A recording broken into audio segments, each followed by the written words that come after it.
What's up, guys? ASMR Vandalay here. Now, well, for starters, I hope everyone's doing well. Hopefully everybody has a joyful and, above all, safe New Year's Eve and New Year's Day. This is going to be like my second and a half attempt at this video. I filmed it initially as I was speaking and going through the motion of the video, describing some of these games. I knew I was missing something. I knew I had forgotten some of them, simply because, and I'll get into the details of that, why I forgot, but nevertheless, hopefully this one comes out just fine. But I was going to go over my top games for 2023. Now, first of all, these are all, of course, subjective. They're not by any shape or form facts, so take what I'm about to say about these games with a grain of salt. I by no means didn't play a plethora of games this year. I only had, unfortunately, so much time to go through the ones that I'm going to show you guys. So these are the top games for this year for me that I played. I'm not going to be including games that I played the year prior. So, for example, I played from start to finish Cyberpunk 2077 for the first time. I didn't add it to my list just because it's a 3-year-old game, but technically I played through that this year, and I had a lot of fun with it. So I wasn't sure whether to include it or not. It would definitely have ranked pretty high in my list for this year, but probably next year I'll do that. I'll just go over the games that I played for that year in particular, but regardless of whether they're old or not, just for the sake of this video, I wanted to do just the 2023 releases, and goodness, this year has been probably the best year for video games, in my opinion. Prior to this, I would say 2007 was a pretty stellar year. I mean, that year we had BioShock, Uncharted, the original Uncharted, the original Assassin's Creed, and Call of Duty 4 Modern Warfare, which sort of pioneered what was to come later with these series, as well as what shooting games became, or first-person shooters sort of became after that. And I think thanks to that game, it became such a powerhouse and such a just prominent series in general, and a big moneymaker for Activision. But aside from that, let's get into it. Hopefully it doesn't take me too long, but because I do get sometimes a little passionate or carried away with some of the games when I'm starting to describe them. But without further ado, let's get into it. And these are going to be my top, I believe I counted them, there are about 9 games. Not quite the 10, which is unfortunate. Maybe I should have added the Cyberpunk. But yeah, these are my top games. And we'll go from, in order, I guess, the, ranking with the lowest all the way to my number one, my quote-unquote game of the year. We'll start off with UFC 5. I'm a big MMA guy. Love mixed martial arts. Love the sport. MMA and the UFC in general have been something that's been in my life since I was a kid. Probably since I was like 7. My dad was a big, still is, but he was more so then. He was a big UFC or just mixed martial arts fan in general. My dad would rent out the original UFCs, like 1, 2, 3, 4, 5, or I think all the way until I started naming them. But I remember my dad was, as a kid, he would be like, "Have you seen the new? There's a new martial art. It's called Jiu-Jitsu, and this guy's just beating everybody up with it." He was, of course, referring to Always Crazy and in the original UFC. Well, at least the first few UFCs that he was in. And he was just wrecking everybody. But yeah, a big fan of the sport. I've always followed it. I train even a little bit myself with some of these arts. But in terms of the game, not a huge leap or big difference from UFC, probably even 3. Yeah, but similar to UFC 3 and 4.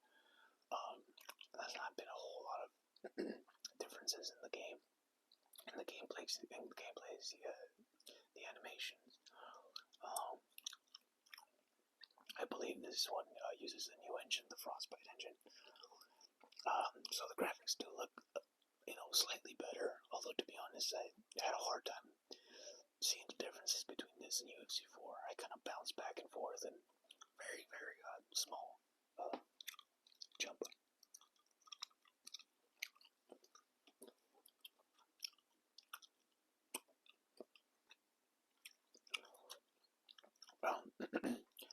They do have a new, kind of like a gimmick, or like a gameplay mechanic, which is like the characters take face damage. Get, the characters are able to open up cut wounds on their faces and so on. Sometimes a little too ridiculous. Like, that doesn't happen all too often, in the real events, like if you're watching UFC Fight Night or a pay-per-view. I mean, it happens, obviously they're punching each other in the face, but in the game it's sort of exaggerated, which is understandable. They're trying to push their new gameplay mechanic or gimmick into it. But this happens a lot, like when you're playing online. Just a few punches to your opponent, and all of a sudden he's just gushing out blood, his nose is broken, and so on. It's pretty cool. It looks cool. It's a little overdone, of course, because it sort of slows down the gameplay a lot. That it's a kind of a new mechanic in which the doctor comes in and he inspects you and he lets the ref know if the fight's gonna go on or not. It gets a little tedious because, again, anything can open up your opponent. If you use like elbows and knees, of course, they'll open up more cut wounds, which is pretty cool. But again, it kind of slows down the tempo and the rhythm of the gameplay online. But overall, I had a lot of fun. I think I put in about 30 hours or so on this.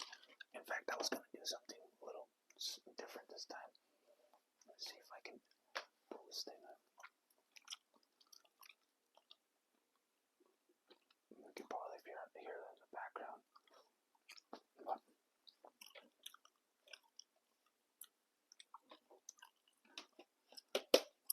let's UFC 5 here.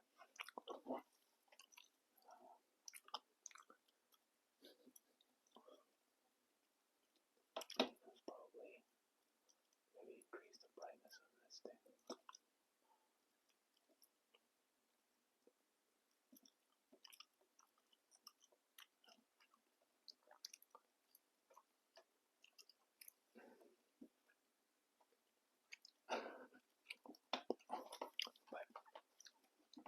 I'm trying to do it because there's a giant glare.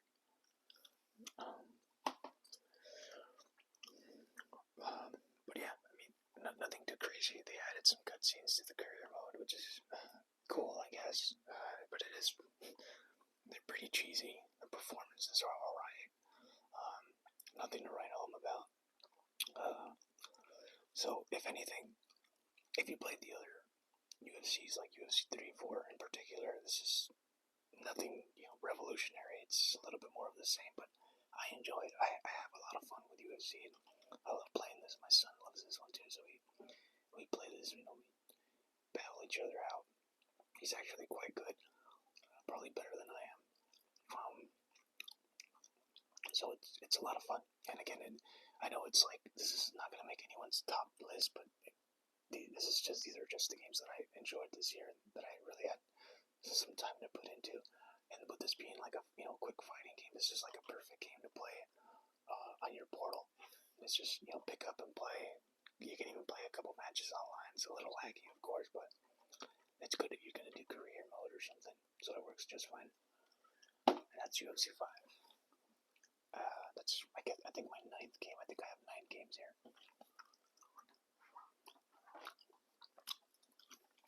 Next is Mortal Kombat 1. You guys could tell, but I put in 33 hours there into it. And it's all thanks to this little device. The hours that I've been able to put on this and UFC really have been thanks to the portal the past few days. Although to be quite honest, it says here 33, but I'm pretty sure I was idle on this game in particular. A few times I was trying to do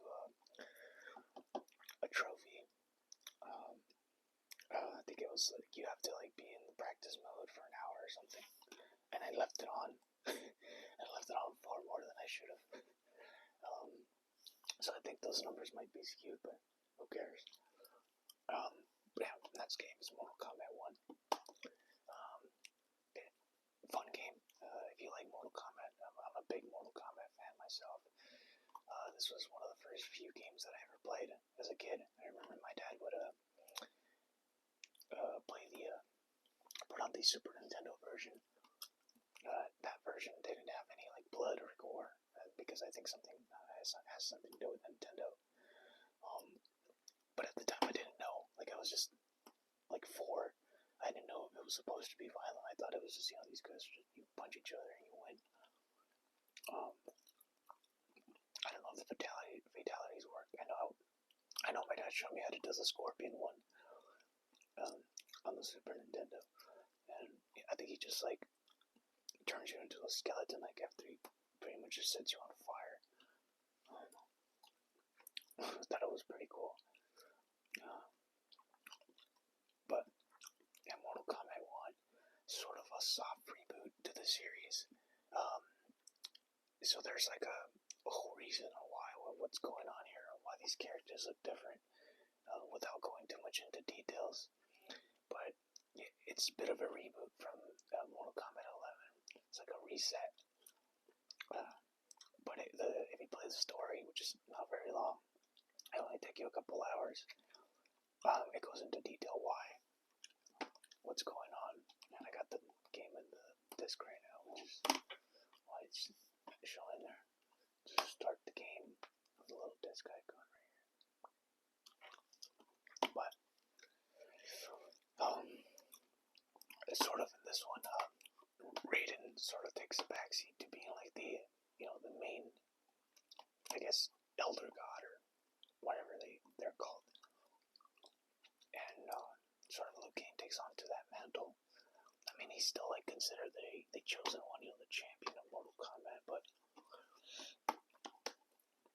he's taking more of like that role, like that Raiden role, where he's like the the mentor of the group, and he assembles Earthrealm's fighters and so on. Yeah, I mean, to be quite honest, I think this is a weaker counterpart to that of Mortal Kombat 11, and even Mortal Kombat X, probably.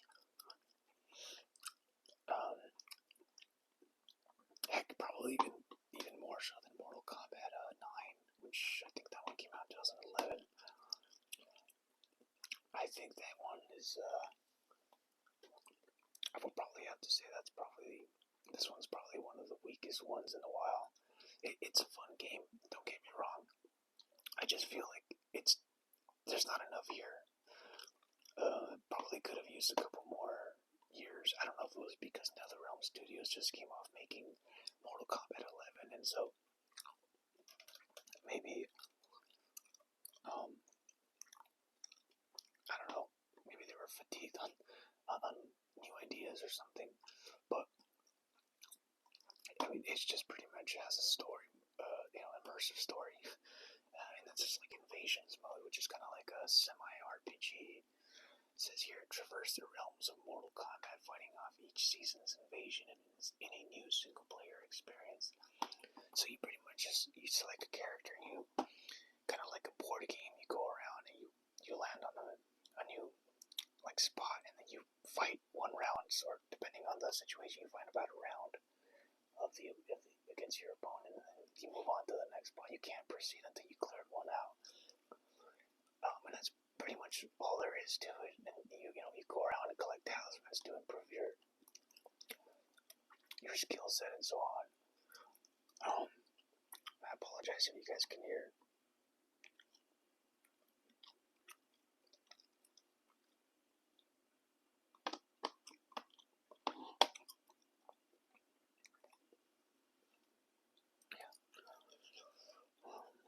I don't know if you guys can hear that background.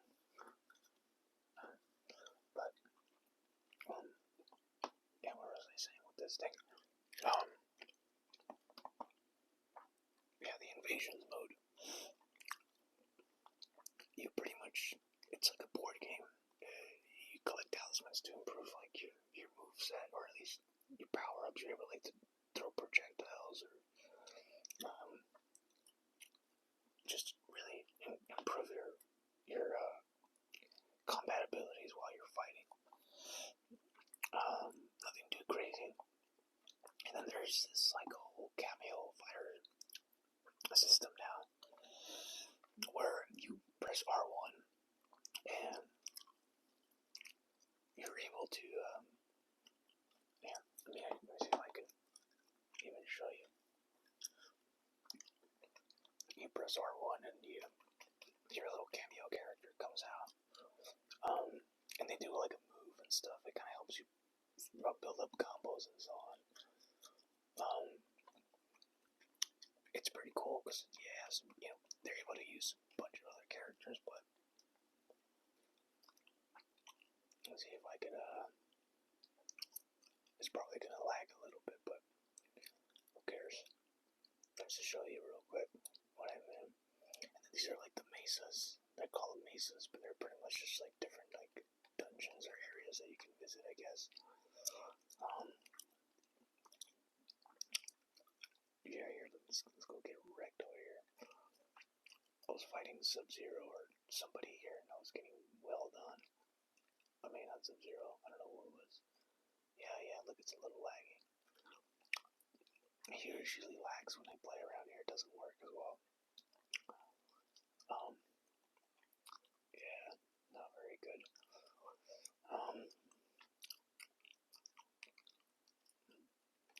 So yeah, the portal is, it's okay.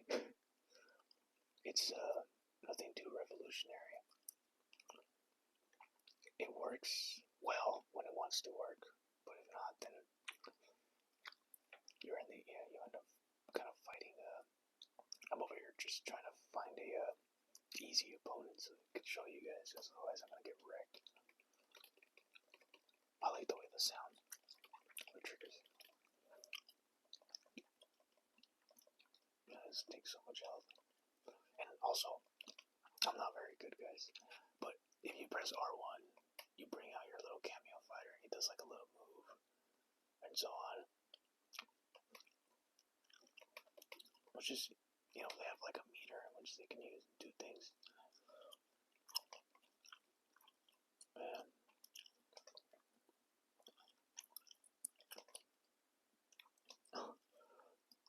well, there's a brutality there. Apologies for the violence there, but I mean, that's what you get to expect from Mortal Kombat. But overall, I still have a lot of fun. I'm still actually playing it, so I'm having a lot of fun. So definitely, I would say my top 8, my number 8 game.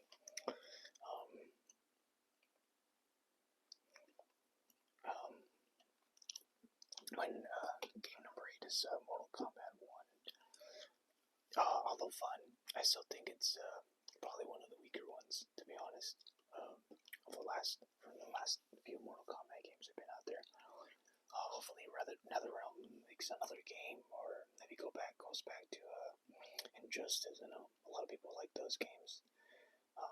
Or maybe they make a new IP like like something new altogether. Maybe would like to see them do something else besides a fighting game, maybe. Okay.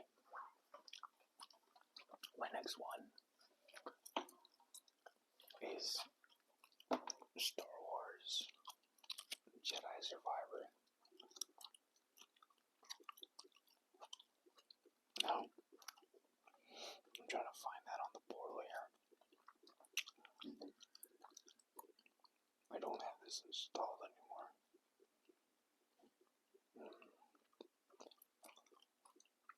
Let's see.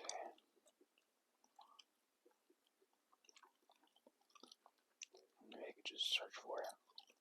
Oh, there it is.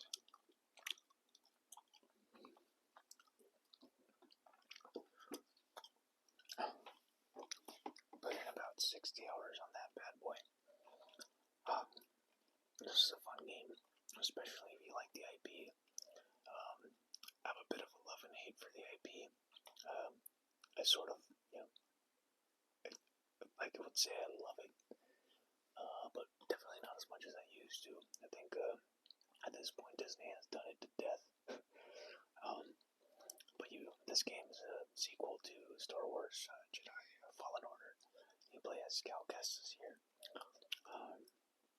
It's a survivor from the pretty much Demons of Revenge of the Sith during Order 66.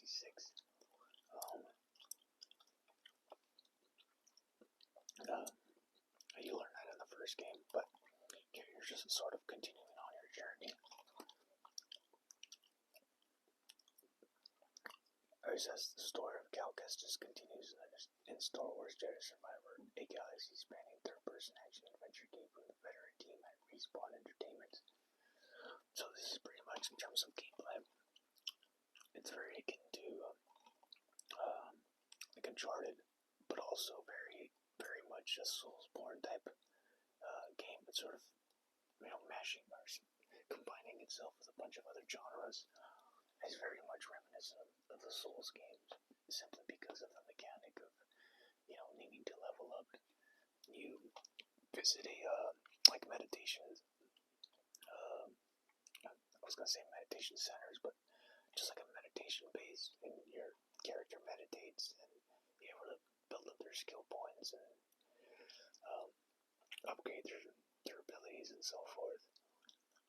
And every time you do, the enemies reset, very much like Souls games. The combat is pretty challenging. It can be challenging. Like, I tried playing this game, and I think it was the hardest difficulty, just because I was enjoying it and I was having a lot of fun. I love, these sort of quote unquote character action games. I try to make it as hard as I can for me. I don't know what's wrong with me, but I played about 8% of it that way, and then towards the end I had to lower it down because I was just, not only was I not progressing, I just, as much as like playing games like that, I don't have the time as much as I used to. I think I started this game when it came out, and then I beat it like shortly, probably a little bit after Final Fantasy 16 came out, if I recall. But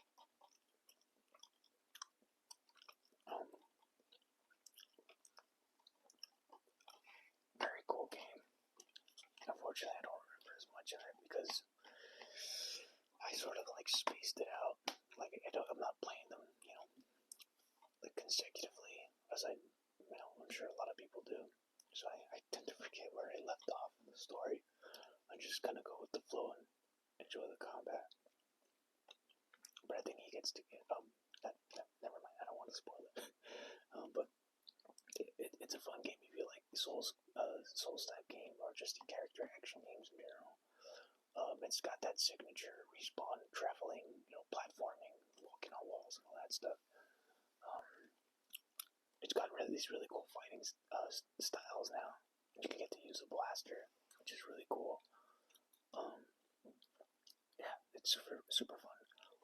With a lot of these games, guys, I'm gonna have a hard time sort of going into detail on them because I don't want to spoil them, so I kind of have to stop myself because I get a little excited. And also, I think when I was playing this, if you guys decide to pick this up, I recommend it. It's very good, even if you don't like the IP, even if you don't like Star Wars. But when I played this game was really not running very well. Like,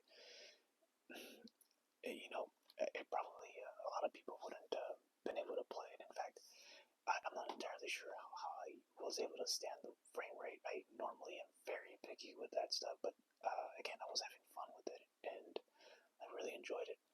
Looking back, I think the game was like running not very well. It was like running out like definitely not 30. It probably felt like at 20, 25 frames per second at times. It was very, very bad.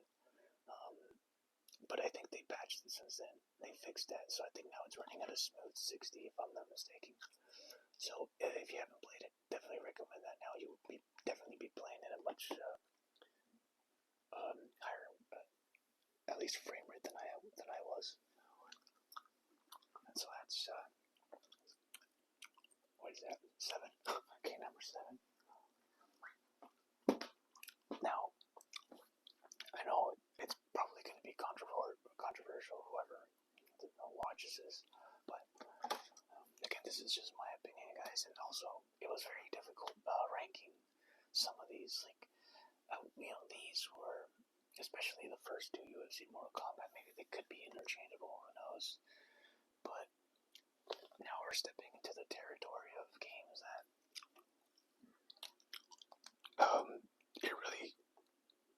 it could be anything, really. It's very difficult to start ranking them after this because, again, there were so many fantastic games this year. But the next one on my list is number 6. This is Spider-Man 2. Phenomenal game. Absolutely love this game. I mean, I don't know what else to say besides I'm sure whoever have played it know.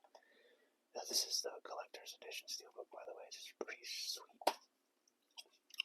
And earlier in the video I mentioned about that I forgot some games. This is one of them that I forgot. How I forgot it, I don't know.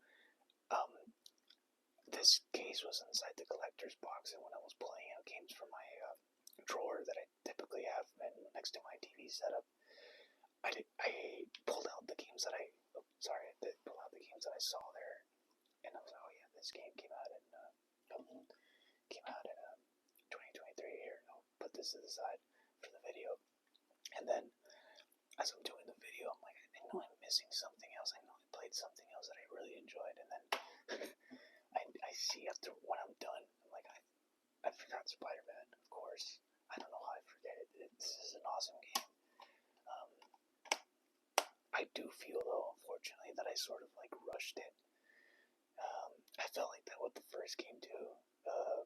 These games are so good and just very well in terms of it does a very great job at making you feel kind of like with the Batman games. It makes you feel like a superhero, especially with the traversal. It's super awesome and smooth, and just very intuitive. Much more than the first game. You get to use a wingsuit now, which at first I was like, that's gonna ruin the rhythm of the game. I'm gonna want to use that all the time, but it does it so well in that you're not constantly relying on it, and you're sort of mixing that with your web swings. They're really cool. Love the way that it does that.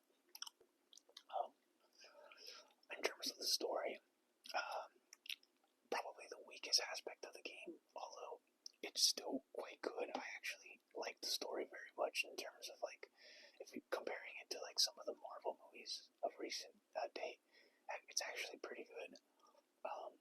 I really like the fact that you can switch between Miles and Peter at any point in the game, almost any point in the game. But also just really shout out to the fast travel in this game is pretty phenomenal. I don't think I've seen anything like it. It's I don't want to spoil it for anyone, but if you haven't seen it, the fast travel in this game is pretty impressive, and I'm really excited or curious to see how other games mimic this, because I know it's definitely gonna influence some other developers to do something similar. It's really cool. I love the fast travel in it. The combat, again, it feels like an Arkham game, which is not a bad thing. It's actually pretty cool, but also, how much, I don't know at this point how much else you can improve on it. Like, it's already where it needs to be. Let's see what's in here. White spider. Excuse me. It's already at a great point. I don't know how else you can improve this type of combat. So, I mean, one thing that they do to kind of mix things up is they add kind of like a parry system now, which it's kind of weird. I don't know if it fits the style of game or this type of genre of game. I know what they're trying to do, but I don't know if it fits it as well. It's not as responsive as I'd like it to be. There were certainly some parts where I knew I parried and the game didn't want to give me the parry for one reason or another. Although I think that the timing window is quite generous, which is why I'm kind of still a little confused as to how the parrying is supposed to work in some areas. It may be that I'm just used to like that very short time window parrying system from like the DMZ games or some fighting games in general. Not to say that I'm like some kind of parrying master, but it felt a little off. It didn't feel quite well here. But I can appreciate what they're trying to do. Again, I really wish I could go into more detail on this because some of the coolest things happen in here later in the game. And I don't want to spoil any of that, but this is a fantastic game. One of the year's best games, and I think Sony's fastest selling first party title ever, I think. Oh, another thing that I just realized, I remembered seeing this part here, but they do such a great job at filling up the atmosphere and the environment with like just NPCs and just making the city feel very alive. It's pretty impressive. You go in some areas, some parts of New York, and you just see the traffic, the amount of people walking. You're like, man, this really is next gen. Like, it's just really cool, and the game looks absolutely phenomenal. Like, the graphics look insane on this. I can only imagine what it looks like on an OLED or something. But yeah, just shout out to Insomniac. Still, Insomniac is probably one of Sony's best studios, in my opinion. The fact that they so far have been able to release what is it now at this point? I mean, technically 3, right? Starting with Miles Morales as a PS5 launch title. I know it was made on the PS4 as well, but Miles Morales, Ratchet and Clank Rift Apart. I think that's what it was called. And now this. It's Miles Morales 2020, Rift Apart 2021, and then this 2 years later. You gotta give it to them. I mean, I love Naughty Dog. I think they are Sony's best studio, but I mean, yeah, they sometimes are.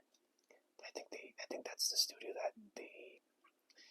I mean, I don't know anything about game development at all. I mean, it may sound I don't mean to sound pompous or anything, but I just feel like they probably could learn a thing or two from the way that they output games.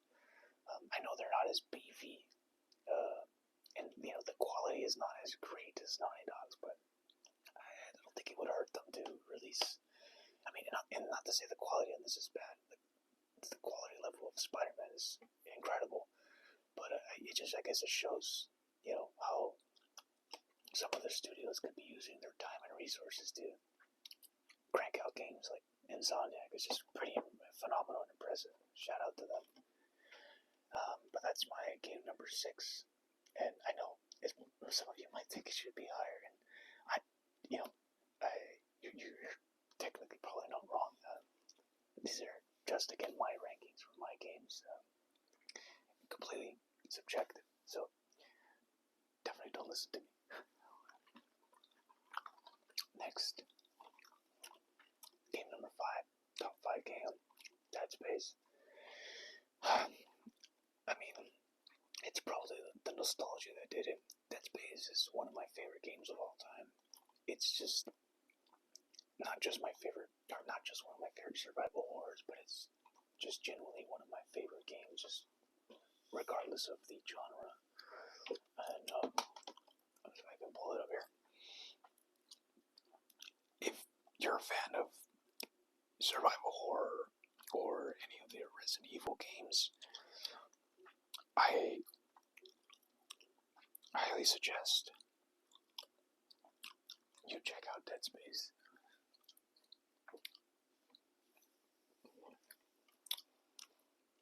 In terms of survival horror, I think it's one of the best out there. Just in not just in use of building up tension and resource management and making sure you have enough ammunition and so on. In terms of having the scarcity left around and the Ishimura, which is the name of the ship that you're in, and which, by the way, you play as Isaac Clarke. But the use of just the black levels and lighting in the game is very impressive. But above all else, and I think, although I think it's recognized universally, I still think it's not. Like, people don't quite understand the level of just quality and how important it is to these type of games. But the sound design in this game is just absurd. It's beautiful. Play if you can or haven't played it. I recommend playing it with a pair of headphones, or if you have a killer like a home theater system. If you have like the Atmos, like a receiver that is able to emit Atmos. I think Sony or the PlayStation has just a new update that lets you sort of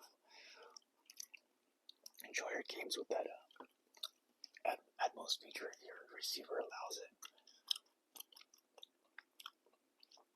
Or, again, just a pair of headphones will do, but the sound design in this game is phenomenal. Absolutely phenomenal. I think that's what makes this game so much better, in my opinion. Absolutely love it. Again, I probably rank this higher than Spider-Man in some of these because of the nostalgia. This is a remake, after all, of the original game, so it is very similar. And it's, in some areas, it's one for one made from the original, but there are some surprises here and there. Isaac, unlike the original game, he does have dialogue in here, so he does speak. In the original game, he was silent, which is actually, I think I might prefer him being silent because it adds more to the tension. But nevertheless, love the whole game, and the story has been improved in many ways. There's many little twists and turns here and there. Some characters that didn't fully make it in the original here are like sort of in the background, and not everything is what you expect. They fixed some areas as well from the original. Some areas have been improved drastically in terms of what you have to do in order to get to the next objective, and enemy designs have been improved. They have this whole improved dismemberment system. You kind of can peel away at your enemies, the necromorphs. You can peel away their flesh, and the way that it's just detailed. The graphics are amazing on this game. I was a little not disappointed. I was a little skeptical at first when they announced this. I was excited, of course, but skeptical because I had never heard of Motive before. I even now, I don't think I know what these guys have made. But because I never heard of the studio, I was a little worried that they were going to mess it up somehow. But man, I was completely wrong. They completely exceeded my expectations, and definitely sets a benchmark, at least a base benchmark to how a remake should be made. This is a phenomenal game. Absolutely recommend it. It says here, humanity ends here. Immerse yourself in sci-fi horror. Unravel the USG genre mystery. Improvise to survive. Oh man, he will definitely be improvising. a fantastic game. Just the use of the kinesis and how you ever freeze your enemies, dismember them, and so on. It can get very tactical in the way that you use your resources to move forward. Fantastic game. I can't recommend this enough, especially if you're into horror like I am. I love hearing just the grunts and just pretty much the emotion that Isaac emits when he's in a situation that, like, whether you're breaking crates or stomping on a necromorph's head to, because you ran out of ammunition or something, and just the voice actor does very good. He does a very well job at sort of like depicting how the character's feeling, and then on top of that, again, the sound. When you get into these like tenseful moments, you can sort of kind of like hear like a faint heartbeat as Isaac starts to get like overwhelmed by the necromorphs. You start to hear this like a heartbeat playing in the background, along with like the creepy music and like the unsettlingness. And it's really, really cool. If you have like a really cool sound system, or like a pair of headphones will do with like the 3D audio. It's so awesome. Very immersive. I'm actually, I think I need one trophy. I think I just need to beat this game on the hardest difficulty. I can't wait to jump back in. I'm saving it sort of probably for when I upgrade my TV. Probably looking to do that sometime next year. I want to get an OLED because I hear that it looks amazing on an OLED. I mean, what doesn't I hear, right? But sorry, I think I'll save that. Will like clear out my backlog, but I can't wait to jump back into this phenomenal game. Death Space 5 is my game number 5 for 2023. And by the way, this is the game that kicked off the year for me. It was the first game that I picked up. I think it came out in January of this year.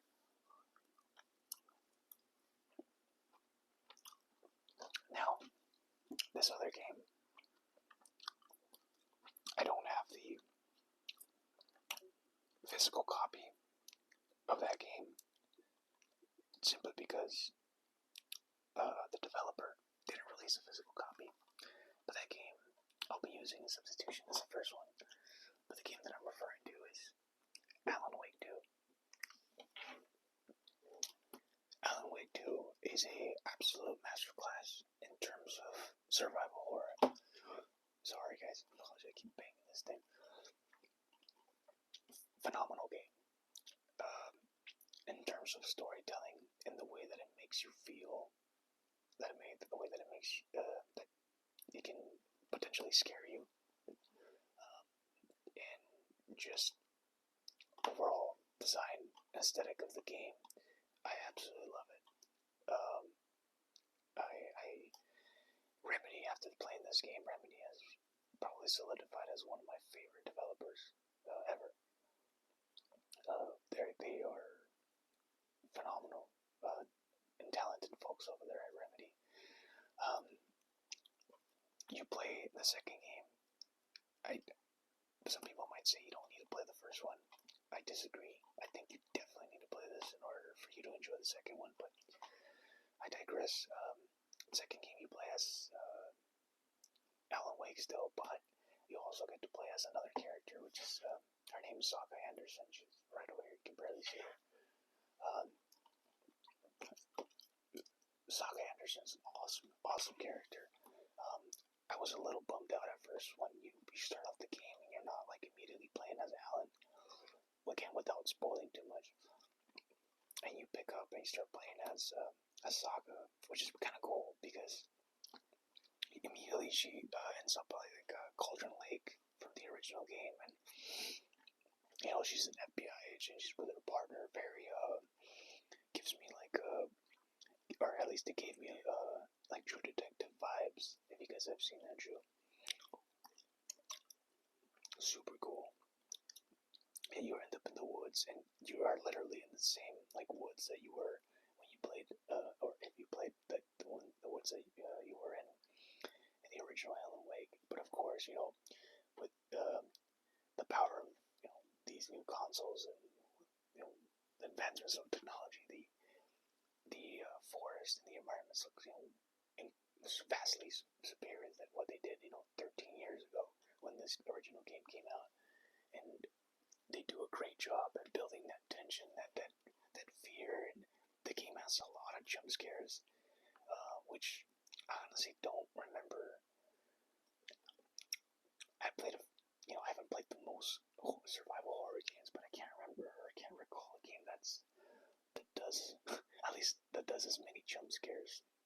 The game can have a little too many jump scares at some point, but I think they're spaced out very well, in my opinion. At any point, you feel like you're rushing through something, all of a sudden a jump scare comes out, and it's kind of creepy. Definitely nothing like, like you won't be able to sleep or anything, but it can get pretty creepy. And this is one of those games that it's very difficult for me to explain on things without spoiling it, especially because being so kind of fresh. It's about 2 months old at this point. But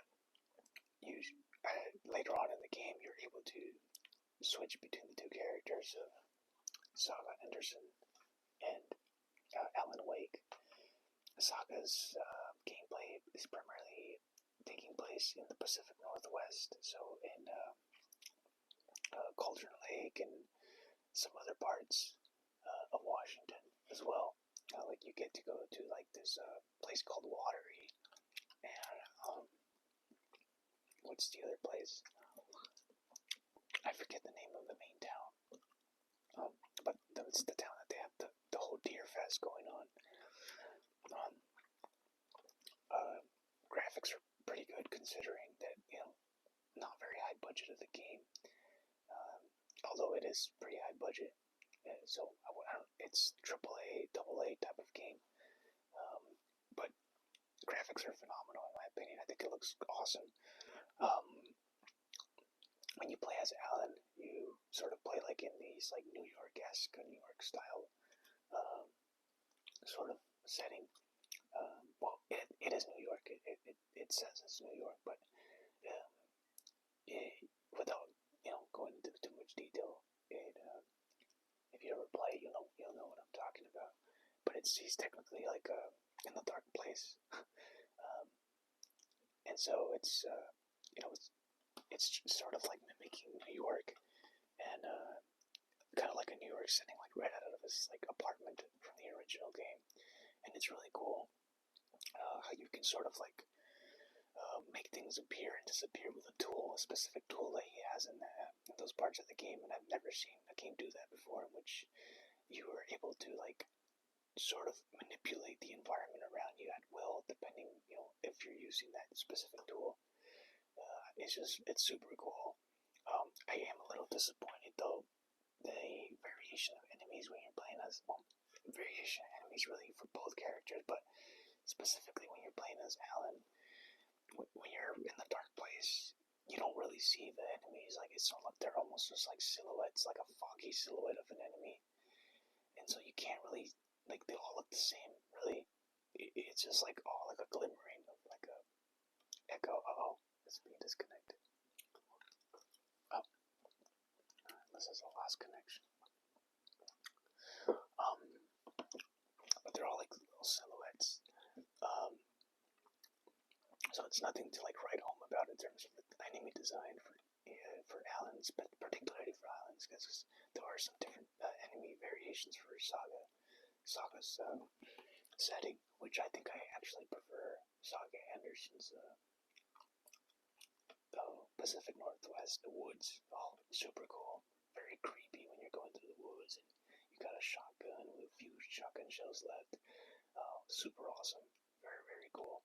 And you can really see the influence that Resident Evil games have on this one, particularly the remakes. You could tell those games influenced this game so heavily, so good. If you haven't played Alan Wake 2, I highly recommend it. Although before you do so, I recommend you play Alan Wake 1. But at the end of the day, it's your choice, whatever you prefer. But yeah, Alan Wake 2 is my game number 4 of the year.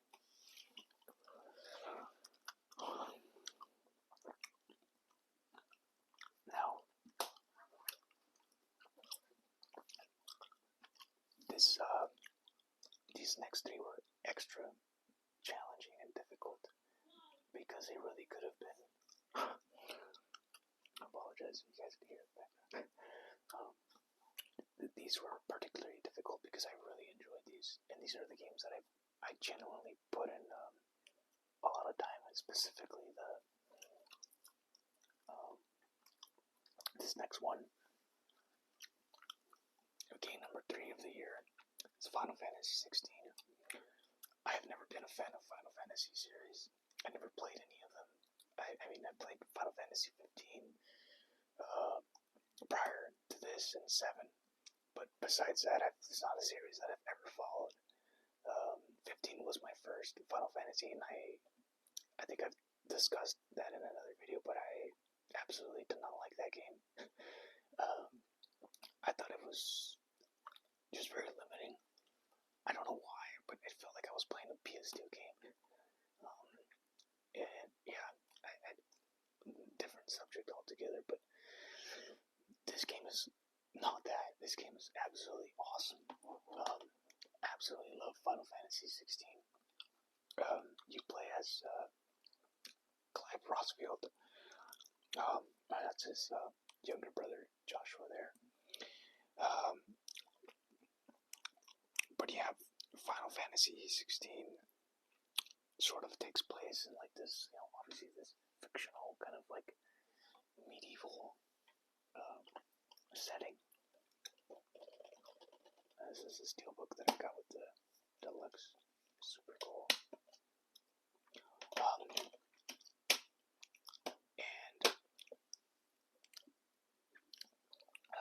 Yeah, it takes place in this like medieval setting. I forget the name of the place. I think it's called Valencia. I forget. It's just one of those games that they use so many made-up words that I completely forget what is what. I had the same thing with when I played God of War Ragnarok. Oftentimes, although they're made-up words, I know they're part of like Norse mythology, but if it's not like a real modern-day term or something that's like in my lexicon, I tend to like just completely, oh no, running out of battery, completely just block it out of my mind. But yeah, phenomenal game. It's just a fantastic action or character action game. The guy that worked on the Devil May Cry series, or at least the latest ones, I don't know his name, I can't remember his name, worked on this, and you could tell right away. It's got, the action is super fast, frenetic, and just absolutely satisfying. Very reminiscent of, again, of DMC. Some of the moveset that they have here is like straight out of DMC. You got like almost like the Devil Bringer when you use the Garuda icon, or this Dante Stinger when you use the one of the Phoenix moves. It's awesome game. The story is one of my favorites this year. I was very immersed in it. I did not expect to have and see such a dark story. I don't remember what Final Fantasy story was really, but this game story was pretty dark. It's even got the rating here, rated M. Violence, blood and gore, sexual themes, partial nudity, and strong language. I actually didn't expect to hear so much foul language being used by this young man here.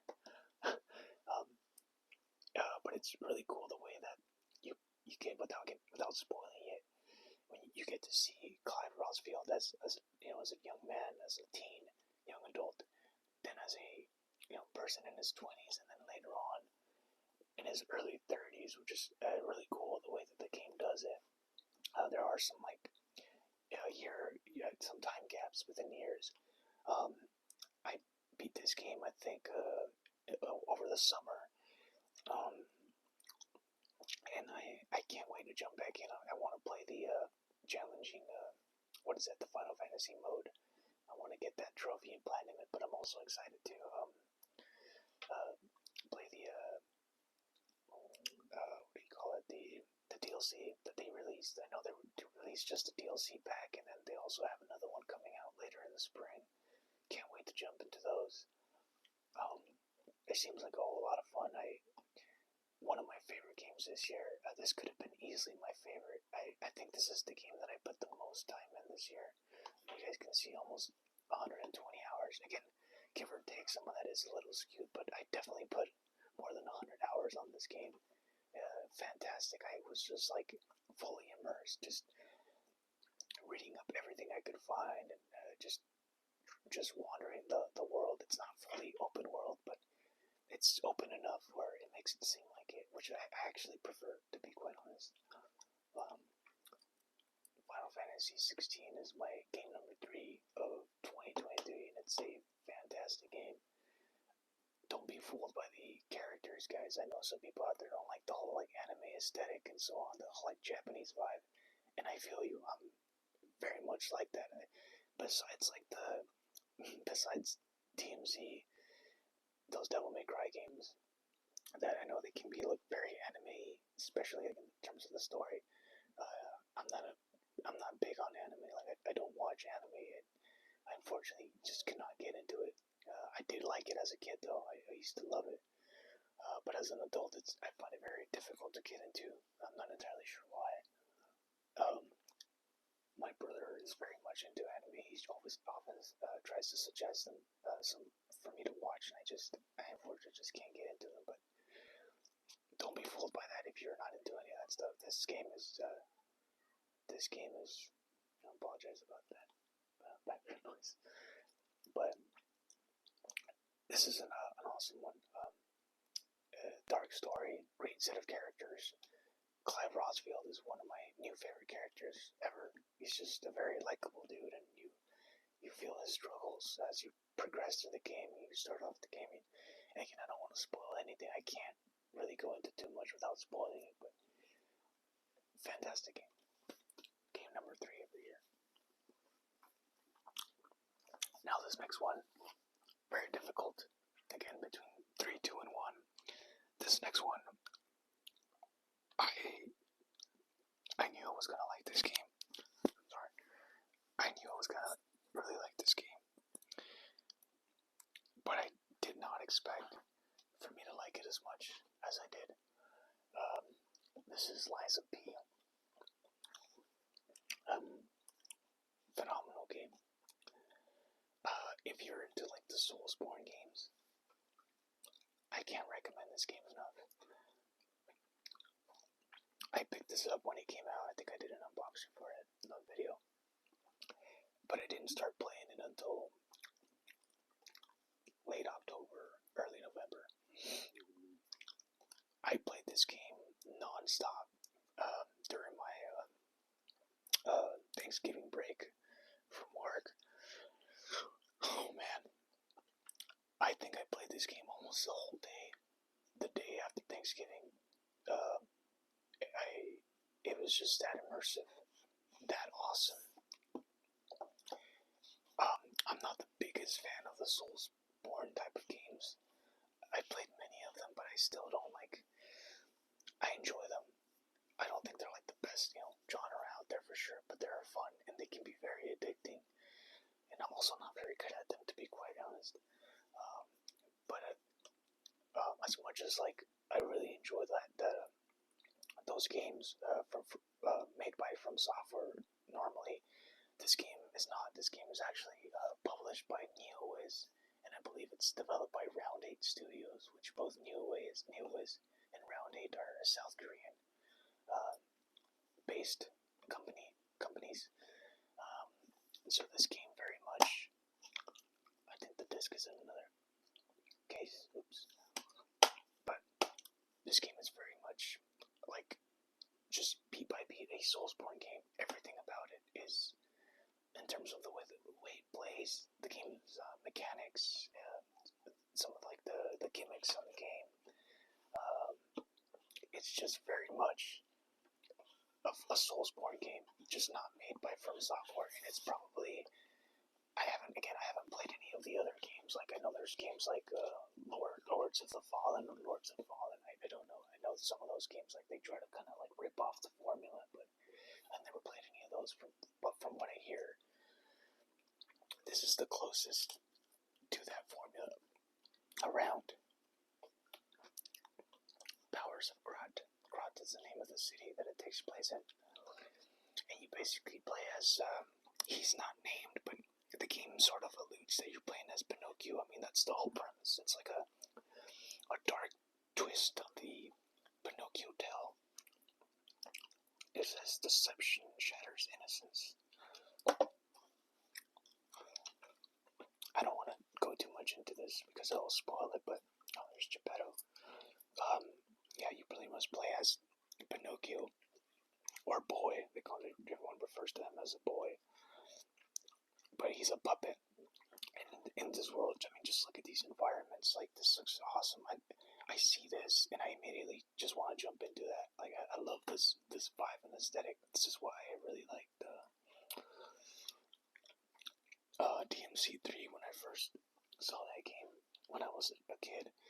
I remember seeing my friend had like a Game Informer magazine. He showed me like, I think some of the screens had like the artwork of like the concept art, and I love this vibe, this sort of like gothic, dark, kind of like Victorian era of things. Like, this is an awesome set, like just vibe, and this is why I really like Bloodborne as well. It has a similar vibe to it, very Castlevania-ish.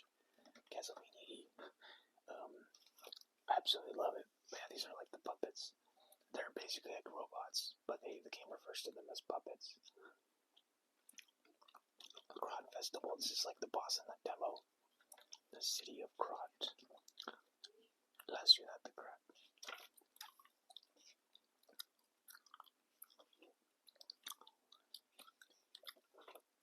I don't want to get into too much, but that's Sophia, and that's, I think, Lady Victoria. I can't remember. Lady Antonia, I think is her name. And it's Eugenie. She's like the weaponsmith. But the story in this game is far better told, in my opinion, than like some of those From Software games. Again, I know you guys are probably gonna hate me for saying that, but the From Software games, they're very known for, like, not deliberately telling you a story, which is fine. It's good. That's totally fine. You sort of have to piece things together based on like the lore that you find, which is awesome. But this game does similar stuff as well. Like, you get to pick up items, and you sort of can kind of connect the pieces. You find more background information on the story, what's going on. But they also have a lot of voice characters that go into detail of what's going. They don't really have so many cutscenes. There are cutscenes in the game, but not too, not crazy, not anything crazy like a normal action game would have cutscenes like telling you a story. It's very reminiscent of the Soulsborne games. But oh man, it's a fantastic game. I really can't recommend this enough. I was very addicted to this during the Thanksgiving break. I think I need one trophy left. Yeah, I'm not sure why, but I had a really hard time getting this one. I thought I followed everything, but I missed it. So due to that, I'm on my third playthrough, and to be honest, I don't mind. Now that I have this thing, it's a lot easier to jump into these, and I can't wait to jump back into this game. It's just I need to probably finish up my backlog or go through those first. But great game. I could sit here and talk about it all day. And again, it may be a little bit of recency bias. I totally understand that.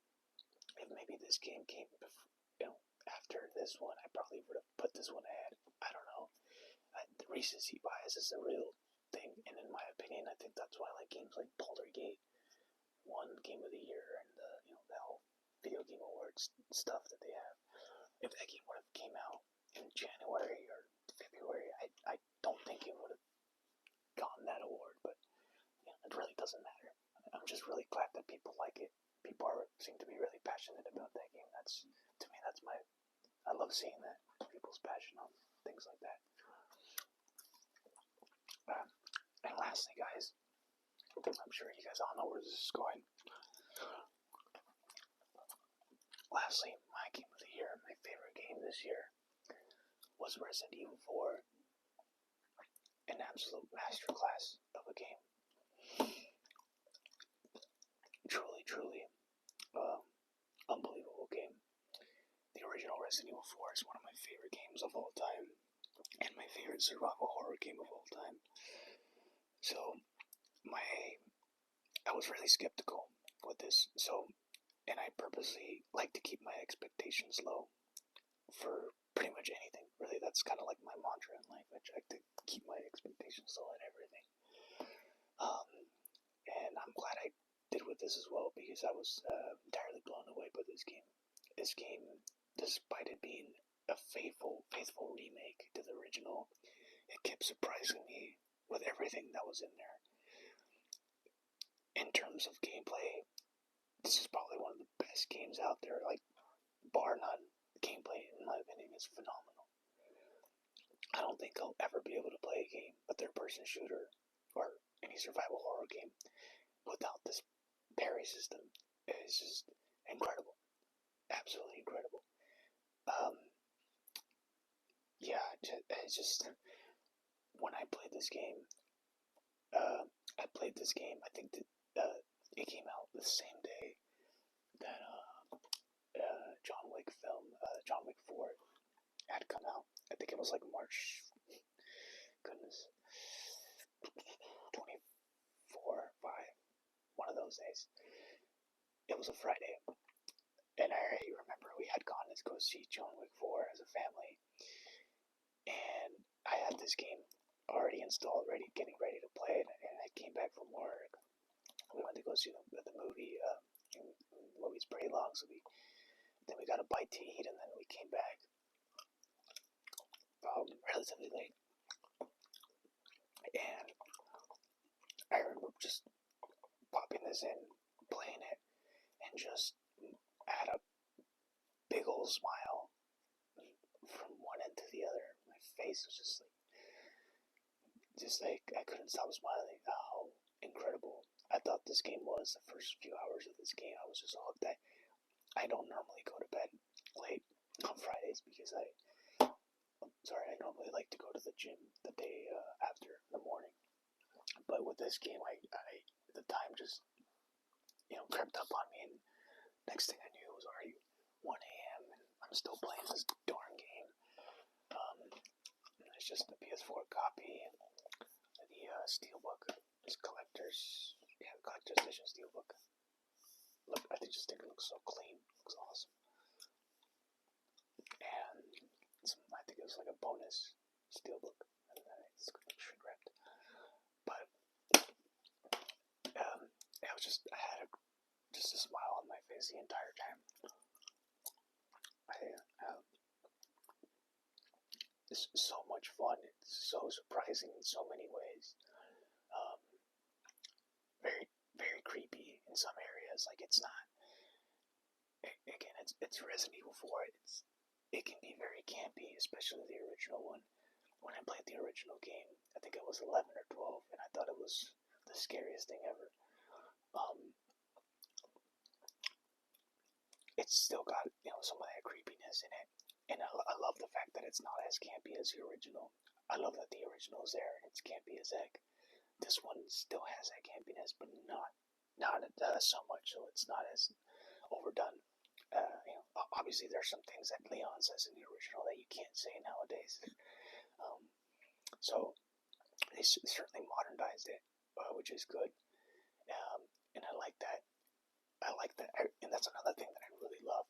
I love how it's sort of gone full circle, how the original game influenced third-person shooting games and third-person games in general with the over-the-shoulder camera, and sort of like, although it wasn't technically the first game, it was the first like big mainstream game that did it, and it did it very well at the time, and it influenced games that came after it. The fact that it influenced games like The Last of Us, the original Last of Us, and then how now this game as a remake sort of got some key details from The Last of Us and implemented here. I love that, kind of like that full circle that it took. I think that's just awesome, and that's just the foundation the fundamentals of creativity, in my opinion. How people are able to take inspiration from other things and implement them. Um, but also at the same time, adding their own version of things or also implementing their own ideas. This is an awesome, awesome remake, and I'm gonna be honest with you. I did not want this to end. I still don't want this to end, which is why I've only played it once fully, and I can't wait to jump back into this and play this like 8, 10 times. I love the original so much, and I can't believe that this game is much better than the original. And the fact that I love this one more than the original. Like the original will always have a special place for me. It was one of my first video games, really, but it was my first survival horror game ever. And yeah, it just kind of showed me what games could do at that time. Just an absolute masterclass of a game and a remake. It sets the bar to how a remake should be done. This year, I really could not believe how many survival horror games we got. I'm actually glad that the Alone in the Dark remake did not come out this year, another survival horror remake. And I'm also glad that the Silent Hill 2 remake didn't come out this year, because they were just packed with games this year and just not enough time to play these things. But yeah, it's just been a wonderful year. Gaming aside, it's just been an incredible year. Now this battery low needs to charge, so I think I'll just disconnect this one, and I think that's the cue to, I guess, finish off the video. But yeah, these are my top 9 games. Not quite the 10, but top 9 games of 2023. Absolutely stellar year for games, and I didn't get to play all of them. I wanted to play Assassin's Creed Mirage. I still haven't played that. I wanted to play Atomic Heart. I don't hear many great things about it, but I still wanted to try it out. I didn't get to play Immortals of Aveum yet. Oh goodness, I know there's a few more. I wanted to dabble with Call of Duty. I love the Call of Duty games. I know they get a lot of flack, but I just love the gameplay, that the first person like shooting feel, like that. It has that that stickiness that I like, that very addicting arcadey feel to it. But maybe down the line, I really do, despite this year not having as much time as I did like other years playing games, I think I want to slow it down too. I have so many hobbies, and gaming takes far too much time out of those other hobbies. So I think this next year, although I want to catch up on these games, I think I might just slow down on like the whole trophy hunting stuff, because I want to focus on other things. I'll try to still do unboxings and games and game pickups, but I think I'll slow down in general. I think it's just overall healthy also to take a break from some of this stuff. I want to make sure we kind of get like a digital detox from so many, just for having so much fun playing these darn games. Give those endorphins a rest. But yeah, I hope you enjoyed the video. I mean, goodness, just looking at this just makes me want to play this darn thing. But these are my top games for 2023. I hope you enjoyed it. Please rate the video, comment, subscribe, like it if you do like it. If you don't, please leave me some feedback. I'm open to your feedback. I'm always open to any way I can improve. Again, guys, thank you so much for watching. You guys stay safe out there. Happy New Year. Stay out of trouble. Don't do anything I want to do. Take care, guys.